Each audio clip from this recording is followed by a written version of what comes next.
Melaksanakan sholat Jumat adalah fardu ain bagi setiap muslim kecuali 5 orang, yaitu hamba sahaya, wanita, anak-anak, orang yang sakit, atau musafir.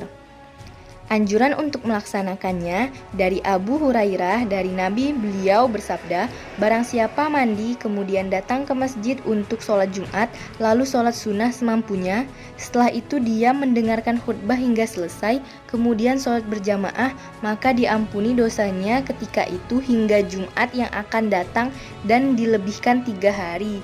Hadis riwayat Muslim. Adapun waktu yang ditentukan untuk melaksanakan sholat Jumat sebagaimana sholat zuhur, namun dibolehkan sebelumnya. Dari Anas, Nabi sholat Jumat ketika matahari sedang tergelincir. Hadis riwayat Bukhari. Dari Jabir bin Abdullah, ia ditanya, kapan Rasulullah sholat Jumat? Ia menjawab, setelah beliau melakukan sholat tersebut, lantas kami mendatangi unta-unta kami, lalu kami menjalankannya sedang matahari tergelincir. Hadis riwayat Muslim. Peringatan agar tidak menyepelekan dari Ibnu Umar dan Abu Hurairah, mereka berdua mendengar Rasulullah bersabda di atas mimbar, hendaklah orang-orang benar-benar berhenti meninggalkan sholat Jumat, atau Allah akan menutup hati mereka sehingga mereka benar-benar menjadi orang-orang yang lalai.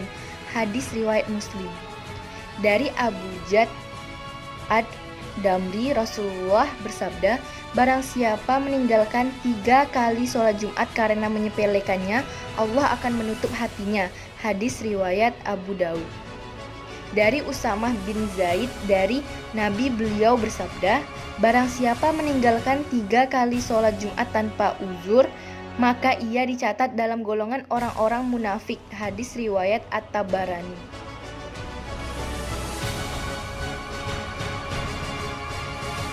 Khutbah itu hukumnya wajib, karena beliau senantiasa melakukannya dan tidak pernah meninggalkannya sama sekali.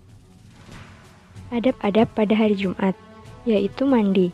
Dari Salman Al-Farisi, ia mengatakan bahwa Nabi bersabda, tidaklah seorang laki-laki mandi pada hari Jumat, lalu bersuci dengan sebaik-baiknya, setelah itu memakai wangi-wangian dari rumahnya, kemudian keluar menuju masjid.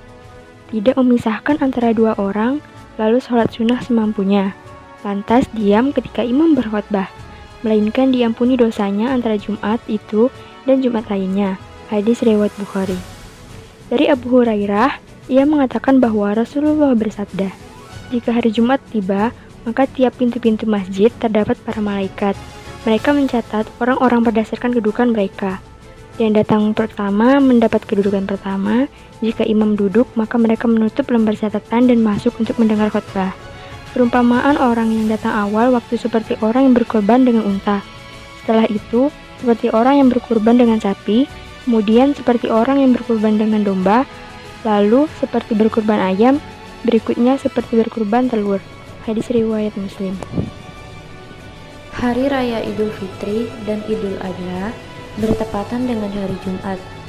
Jika hari raya terjadi atau bertepatan pada hari Jumat, maka gugurlah kewajiban sholat Jumat bagi yang telah melakukan sholat Id. Dari Zaid bin Arqam, ia berkata, Nabi sholat Id, kemudian memberikan keringanan dalam sholat Jumat. Beliau bersabda, barang siapa ingin sholat, maka sholatlah. Disunahkan agar imam mendirikan sholat Jumat, agar orang yang ingin melaksanakannya dan orang yang tidak sholat Id melaksanakannya. Dari Abu Hurairah, Nabi bersabda, pada hari ini telah berkumpul 2 hari raya. Barang siapa telah melakukan sholat Id, maka ia boleh meninggalkan sholat Jumat.